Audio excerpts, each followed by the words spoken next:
Bonjour et bienvenue dans votre rendez-vous quotidien avec une personnalité de Nouvelle-Aquitaine. Plein phare aujourd'hui sur un photographe corrézien qui a immortalisé pendant 40 ans David Bowie, notamment. Philippe Olliac, bonjour. Bonjour.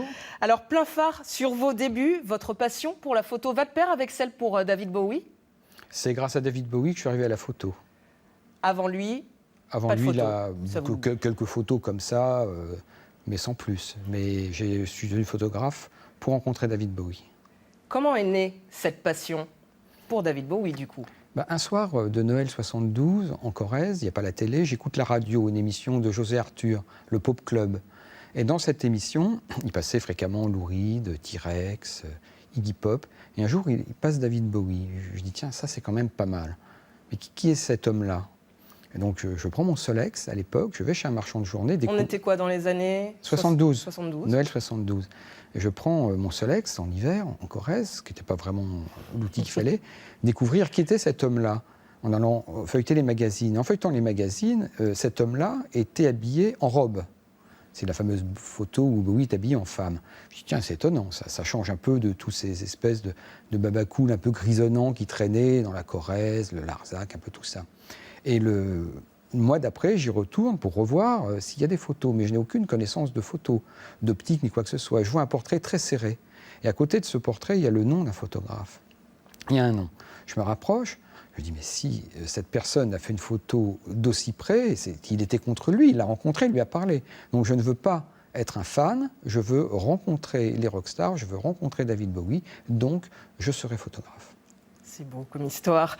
Plein phare sur vos photos. Vous nous avez apporté quelques-unes de ces photos. Et une première photo, c'est celle d'un train qui représente justement quelque chose dans cette histoire avec David Bowie. Racontez-nous. Alors, le train ici, c'est le Capitole. Le Capitole qui faisait Paris, Limoges, Brive, Toulouse. Et il y en avait un qui venait à Bordeaux, qui s'appelait le Drapeau, qui était le même. Et moi, j'étais fasciné par ces trains parce que... en Corrèze, soit vous gardez des vaches, soit vous conduisiez les trains. Et moi, les trains m'intéressaient. J'étais un petit peu... Mon père aimait bien les trains. Donc, je voulais conduire les trains. Et pour apprendre à conduire les trains, il fallait aller à Paris. Oui.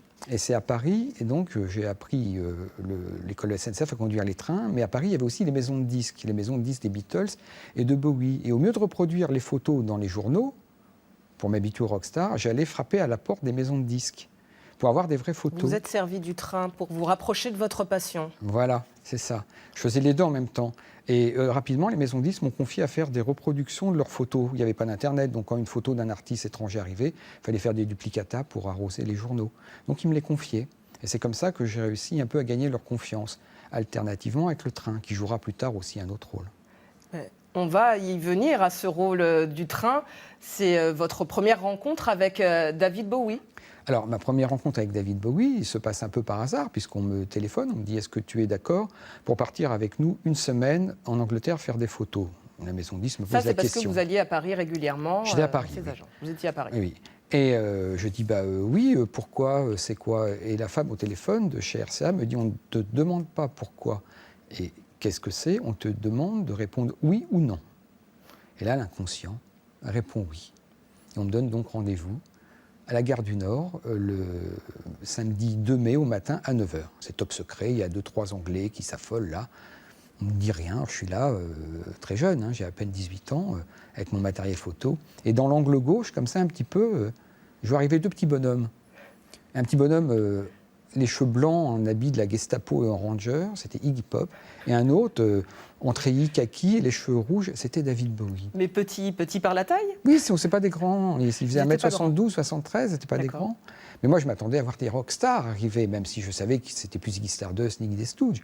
Mais de voir Iggy et Bowie comme vous et moi, c'était quelque chose quand même assez inédit. Et donc la première rencontre a eu lieu à la gare du Nord. Le premier contact, la première discussion dans le train qui nous emmenait à Douvres, parce qu'il ne prenait pas l'avion. Et je me rappelle, Bowie avait sorti son film quelque temps avant, L'homme qui venait d'ailleurs, donc je m'étais entraîné à faire des photos devant l'écran pour voir Bowie bouger, ou en extraterrestre, et Bowie vient me taper sur l'épaule avec Iggy. Il me dit « T'inquiète pas, de toute façon, on est des humains comme tout le monde. » Alors il me dit ça alors que je venais de me le faire 2 mois en tant qu'extraterrestre, c'était quand même un peu bizarre. Et la première photo officielle, qui est devenue plus tard une des photos les plus célèbres de Bowie, celle à la gare Victoria, où il ferait, d'après certains médias anglais, le fameux salut nazi, a eu lieu dans une gare. Donc le train était toujours présent. C'est Dans notre vraiment histoire. dans votre histoire, plein phare sur une de ces nombreuses photos que vous avez faites du coup de David Bowie. C'est, je crois, votre première photo, expliquez-nous. Alors ça, c'est une des premières photos.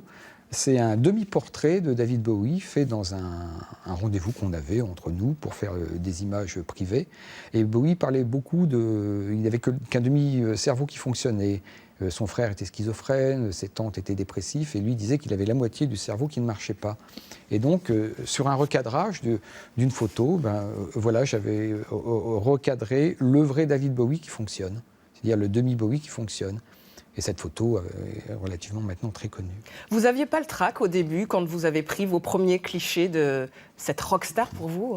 Alors je m'étais préparé pendant 3 ans à faire la première photo de Bowie. Comment on se prépare? En reproduisant les photos, techniquement, en apprenant la technique à fond pour que le jour où je l'ai devant moi, la technique soit un automatisme. Donc tout était rodé, il n'y avait pas de problème de ce côté-là. Sauf que quand je l'ai vu dans le viseur la première fois à la gare Victoria, je me suis souvenu de plus rien. Et là, je ne savais plus. Donc, j'ai appuyé sur l'émotion, forcément. Voilà, j'ai appuyé sur le flash, j'ai éclairé la verrière tellement que le négatif était noir. Il n'y avait presque rien dessus. Il a fallu faire toute une technique mais pour récupérer la photo. Mais c'est à ce moment-là où, quand le rideau de l'appareil est tombé, que j'ai senti que je passais du côté des admirateurs au côté collaborateur. Et collaborateur, quelle relation vous entreteniez avec lui? Est-ce que c'était vraiment purement professionnel ou s'est noué un lien plus personnel? Alors, avec le temps, il s'est noué une forme de lien plus personnel, mais moi, j'ai toujours tenu à rester chacun à sa place. On ne transgresse pas. Il est l'artiste, je suis le photographe, je suis le technicien, l'ouvrier. Hein. Et donc, on peut avoir des moments ensemble, mais on n'est pas copains-copains. Mais vous l'appeliez comment? David? Oui, monsieur. Non, c'est David. Dave. Dave. C'est Dave, comme Iggy Pop, c'était Jimmy. Super. Voilà. Comment ont réagi vos parents, la Corrèze, l'endroit d'où vous veniez finalement, de devenir comme ça photographe de star, en venant d'un petit village de Corrèze? Je crois que dans le village, de toute façon, ils ne captaient pas tout. Donc c'était très rural à l'époque. Hein. Saint-Basile-de-la-Roche. Saint-Basile-de-la-Roche. On découvre une alors, photo... Ça, c'est une image de la Corrèze dans les années 72, voilà. 73. Alors, vous auriez pu faire conducteur de vache, donc. Voilà, c'est ça. Alors c'était soit ça, mais en face, moi j'avais les glam rockers anglais. J'avais T-Rex, j'avais Bowie, j'avais Roxy Music, Iggy et les Stooges. Donc c'était 2 mondes différents, complètement différents. C'est pour ça que cette photo est intéressante. Voilà la France rurale des années 72-73, alors que Londres est en pleine paillette, en plein rock, en pleine période glam. Vous avez quitté cette France sans regret, j'imagine, pour aller suivre David Bowie et toutes les autres stars. Vous restez attaché quand même à la Corrèze? Oui, parce que c'est une région qui est très agréable, dans laquelle on mange bien aussi. Et puis bon, j'aime la nature. Et puis c'est quand même sympathique. Plein phare sur votre travail.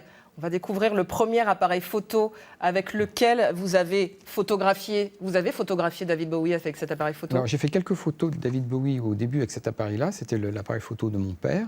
Mais la première photo que j'ai fait avant d'être photographe avec cet appareil-là, c'est à Londres. J'avais 16 ans et demi et j'ai été photographier la porte du bureau des Beatles.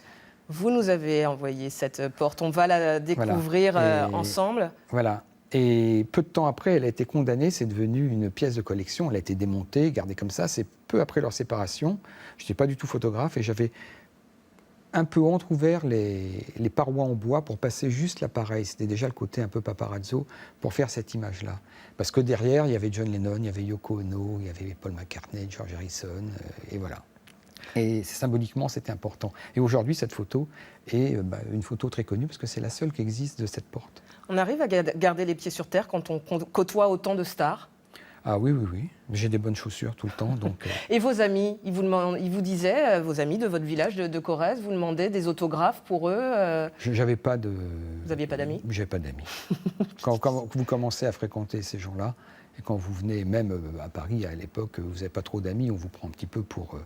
vous abandonner une carrière éventuelle de conducteur de train, donc pour aller suivre ce type d'individu, comme certains disaient, pour rester poli,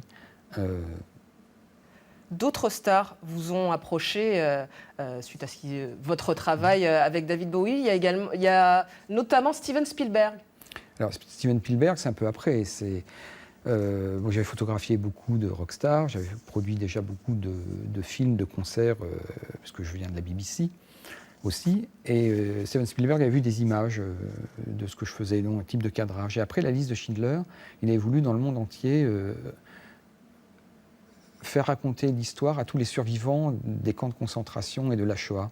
Et donc j'avais été choisi avec un autre collègue pour faire les interviews de ces gens-là. C'était la première fois qu'ils témoignaient.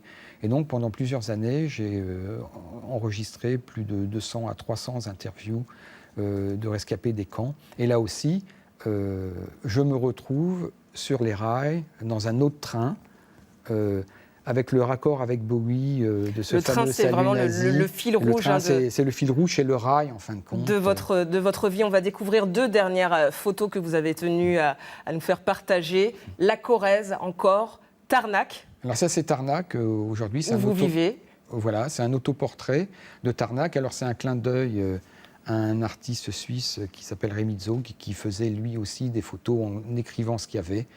Et j'ai fait la même chose parce que je trouvais que c'était pas mal et on me l'avait un petit peu suggéré. Et donc, un plat typiquement corrézien, on va le découvrir tout de suite, qui plaît notamment au président Chirac, l'ancien président. À tous les présidents d'ailleurs qu'il y a eu. Hollande également. Hollande, oui, c'est la fameuse tête de veau, qui est le plat national des Corréziens. Plein phare sur votre objet. On vous a demandé d'amener un objet fétiche. C'était logique. Un appareil photo et pas n'importe lequel. Non, alors ça c'est un Leica. Là c'est la version moderne du Leica M, qui est toujours l'appareil photo fétiche des paparazzi. Parce qu'il ne faut pas croire ce qu'on voit aujourd'hui, les paparazzi avec les téléobjectifs et tout ça, ça c'est du cinéma. Le vrai paparazzi va au contact et travaille au grand angle, comme Ron Ganella et d'autres, comme dans la Dolce Vita, Mastroianni. Donc on travaille au grand angle avec des Leica, silencieux, pratiques, et c'est vraiment l'appareil mythique de toute une génération et de toute une époque de photographes. De paparazzo. Merci Philippe Auliac d'avoir changé de flash pour vous mettre en plein phare. La lumière éclaire toujours la toile, france3.fr pour revoir l'émission. À bientôt.